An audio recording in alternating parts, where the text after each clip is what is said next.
నమస్తే, welcome to our channel. Andhra Pradesh లో మరో విషాదకరమైనటువంటి ఘటన సంభవించింది. శ్రీకాకుళం జిల్లా కాశీబుగ్గ శ్రీ వెంకటేశ్వర స్వామి ఆలయంలో తొక్కిసలాట జరిగి దాదాపు 10 మంది వరకు కూడా మరణించారు. మరి ఈ ఘటన పైన కూడా వైసీపీ స్పందిస్తూ అసలు చంద్రబాబు నాయుడు గారు హిందూ ధర్మ వ్యతిరేకి అని, మరి చంద్రబాబు నాయుడు గారి పాలనలోనే అనేక ఆలయాల్లో ఇటువంటి దుశ్చర్యలు జరుగుతున్నాయంటూ వాళ్ళు పోర్ట్రేట్ చేయడానికి కానివ్వండి, వాళ్ళ విమర్శల్ని కానివ్వండి, ఏ విధంగా చూడాలి తెలుసుకునే ప్రయత్నం చేద్దాం. దీన్ని విశ్లేషించడానికి మనతో పాటుగా ఉన్నారు సీనియర్ జర్నలిస్ట్ డివి శ్రీనివాస్ గారు. నమస్తే సార్. నమస్తే సార్, ఈ కాశీబుగ్గ శ్రీ వెంకటేశ్వర స్వామి ఆలయం ఏదైతే ఉందో దాని క్యాపబిలిటీ ఒక 2000 నుంచి 3000 మంది భక్తులే వస్తారు.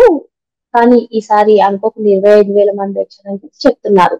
మరి ఈ ఆలయం నిర్మించి కూడా 4-5 నెలలే అవుతుందని చెప్పి కొందరు చెప్తుంటే, సాక్షిలో మాత్రం ప్రతి ఏడాది 25,000 మంది వచ్చినా ఇప్పుడు ప్రభుత్వ నిర్లక్ష్యం వల్లే ఈ విధంగా ఇటువంటి సంఘటనలు జరుగుతున్నాయి. చంద్రబాబు నాయుడు గారి పాలనలోనే తిరుపతిలో తొక్కిసలాట, సింహాచలంలో ఆ ఘటన, ఇప్పుడు ఈ ఘటన జరిగింది అంటూ చంద్రబాబు గారు హిందూ ధర్మ వ్యతిరేక అంటూ వాళ్ళు చేస్తున్నటువంటి విమర్శల్ని ఏ విధంగా చూడాలి, అసలు ఈ ఘటన పైన మీ అభిప్రాయం ఏంటి? కాశీబుగ్గ ఆలయ దుర్ఘటన బాధాకరం, విషాదకరం.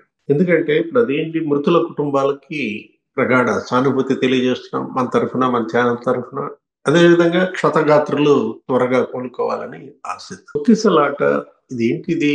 Man made disaster, nature made disaster, లేకపోతే గాడ్ మేడ్ డిజాస్టర్ గా చూడాలా?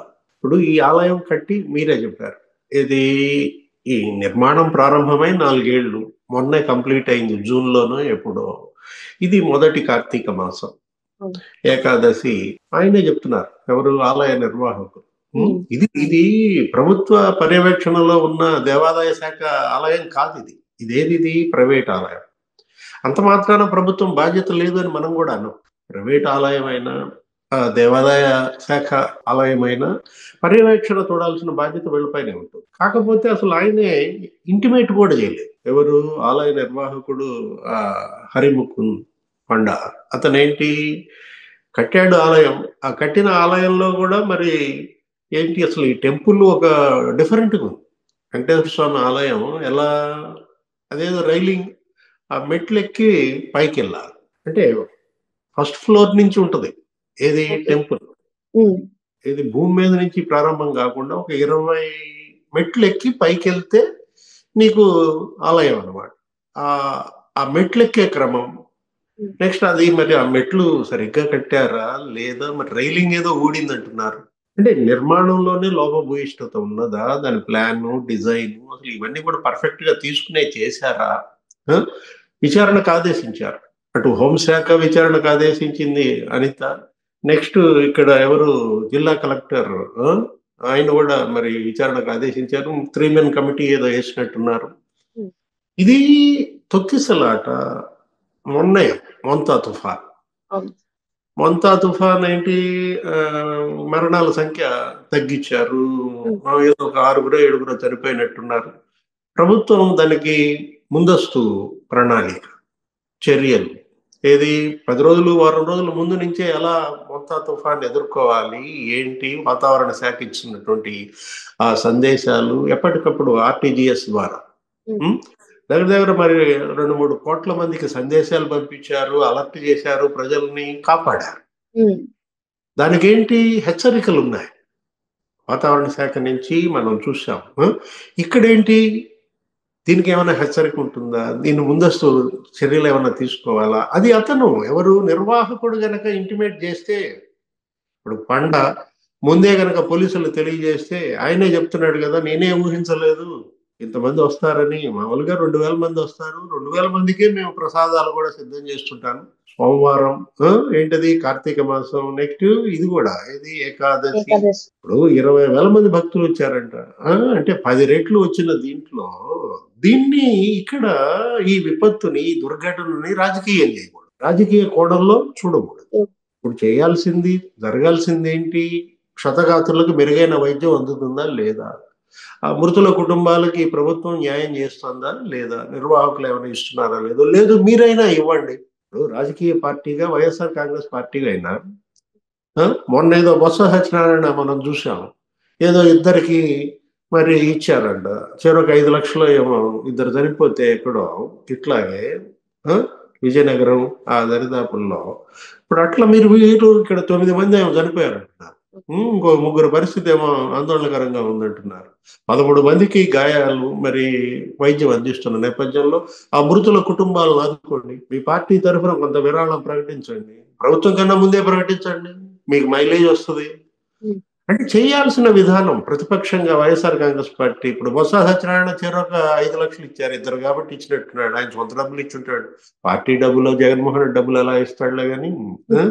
ఇప్పుడు మొంతా తుఫాన్ ఏమన్నా పార్టీ తరఫున ఆయన ఏమన్నా విరాళం ప్రకటించాడా ఆ బాధితులకి? జంప్ ఏంటి, బుధవారం వచ్చాడు, గురువారం ఏదో మొక్కుబడిగా వీడియో కాన్ఫరెన్స్ జరిపాడు, శుక్రవారం జంప్ అయిపోయాడు, మళ్ళా రేపు వస్తాడా బుధవారం? ఏదో డైరెక్ట్ గా ఇక్కడికి వెళ్ళిపోతాడా కాశీబుగ్గా జగన్మోహన్ రెడ్డి? మొన్ననే ఎంపీ శబరి తిట్టింది, ఏమని? రాబందుల్లాగా వాళ్తున్నారు, కర్నూలు బస్సు దుర్ఘటన ఏంటి, బెల్ట్ షాపుల్లో మధ్యవేదానికి కారణం అని ఏ విధంగా విమర్శలు చేశారు. రాబందుల పార్టీ అనో ఏదో అంది. మీ ఎన్నికల గుర్తు కూడా మార్చేయండి, రాబందుల్నే ఎన్నికల గుర్తుగా పెట్టుకోండి. ఇప్పటికే చెడ్డ పేరు జగన్మోహన్ రెడ్డి పైన. శవం ఎక్కడ వస్తే అక్కడికి వచ్చి వాళ్తున్నాడు. నేను అదే అంటున్నా. ఇప్పుడు మరి ఇక్కడ 9 శవాలు పడ్డట్టున్నాయి, వాళ్తున్నారా అంటోంది. ఆల్రెడీ సీదిరి అప్పలరాజు వాలినట్టున్నాడు. ఏమిటి అప్పలరాజు ఏమన్నా మరి విరాళం ప్రకటించాడా? మంత్రిగా పనిచేశాడు కదా, పలాస ఎమ్మెల్యే, నీ నియోజకవర్గం. స్పందించాలా, విరాళాలు ప్రకటించాలి, లేదు ఆ కుటుంబాలకు ఆదుకోవాలి. నువ్వు డాక్టర్వి, పశువుల డాక్టర్ అట్టదా ఎవరు ఈయన్ని పశు వైద్యుడి కింద లెక్కేసింది. పశు వైద్య శాఖ మంత్రిగానే ఏమో చేసినట్టున్నాడు. ఒకటి ఇక్కడ సీదిరి అప్పలరాజు అయినా ఆ జిల్లా ప్రముఖ నాయకులు ఎవరైనా, ధర్మాన కృష్ణదాస్, ధర్మాన ప్రసాదరావు, ఇప్పుడు విజయనగరంలో బొత్స చెరో 5 లక్షలు ఇచ్చాడు కదా, మీరు కూడా ఇవ్వండి.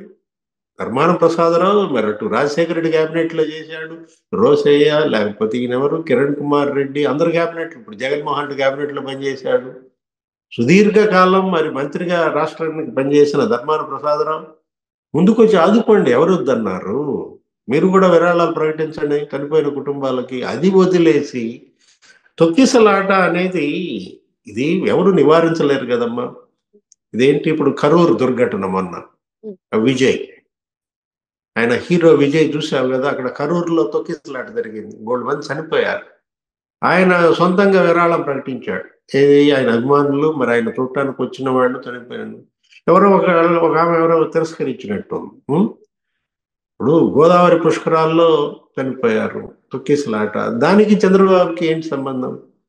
ఇప్పుడు చంద్రబాబుని ఎలా బదనాం చేద్దామనే ఉద్దేశంతోనే మీరు కనుక ముందుకెళ్తే మైలేజ్ రాదు, మీ పార్టీకి ఆదరణ ఉండదు.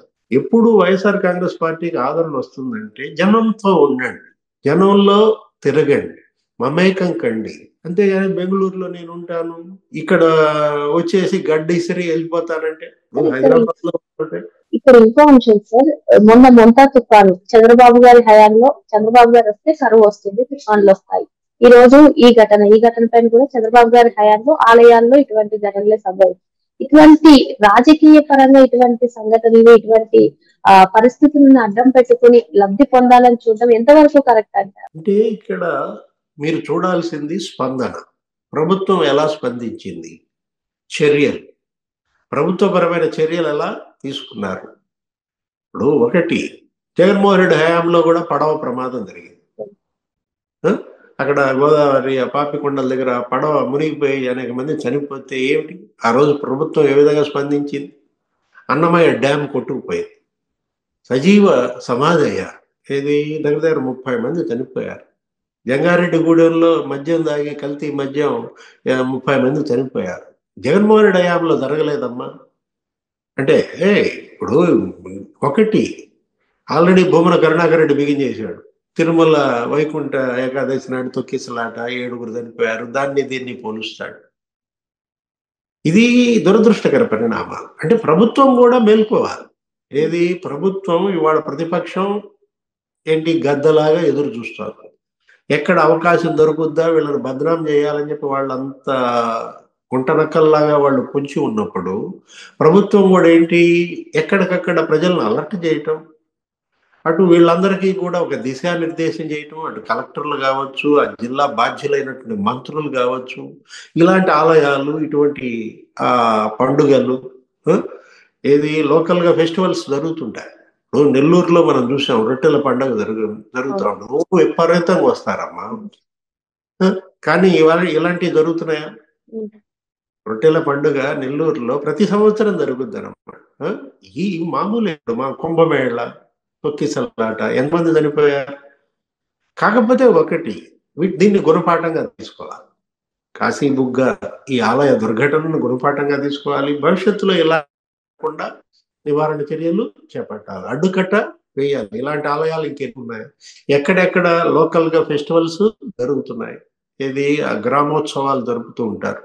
స్థానికంగా ఆ గ్రామంలో, ఆ పట్టణంలో ఒక పండుగ, ఒక తిరునాళ్ళ, ఒక జాతరలు జరుగుతుంటాయి. వాటి పట్ల ప్రభుత్వము, యంత్రాంగము, అధికారులు మరింత బాధ్యతగా ఉండాలి అనే ఒక హెచ్చరిక. కాకపోతే ఇంకా దీనికి ముందస్తు నివారణ చేపట్టలేము. ఏది ఇదేమి వాతావరణ శాఖ అయితే, మోంతా తుఫాన్ అయితే చెప్తారు, ఆర్టీజీఎస్ చెప్తారు, వాళ్ళు చెప్తారు, వీళ్ళు చెప్తారు, మంత్రులు వెళ్తారు, ఎమ్మెల్యేలు మనం చూసాం కదా ఎలా చర్యలు తీసుకున్నారు.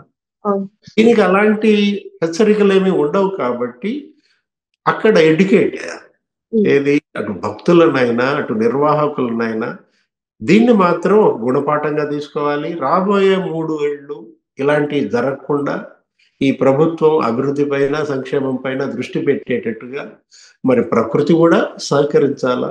ప్రజలు సహకరిస్తున్నారు, కానీ ప్రతిపక్షం నుంచి ఆ సహకారం అందదు.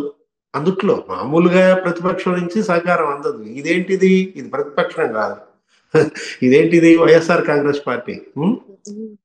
ఇలాంటి పరిస్థితుల్లో మరింత బాధ్యతగా వ్యవహరించాలి. మరో అంశంతో మళ్ళీ కలుద్దాం. Thank you sir. నమస్తే.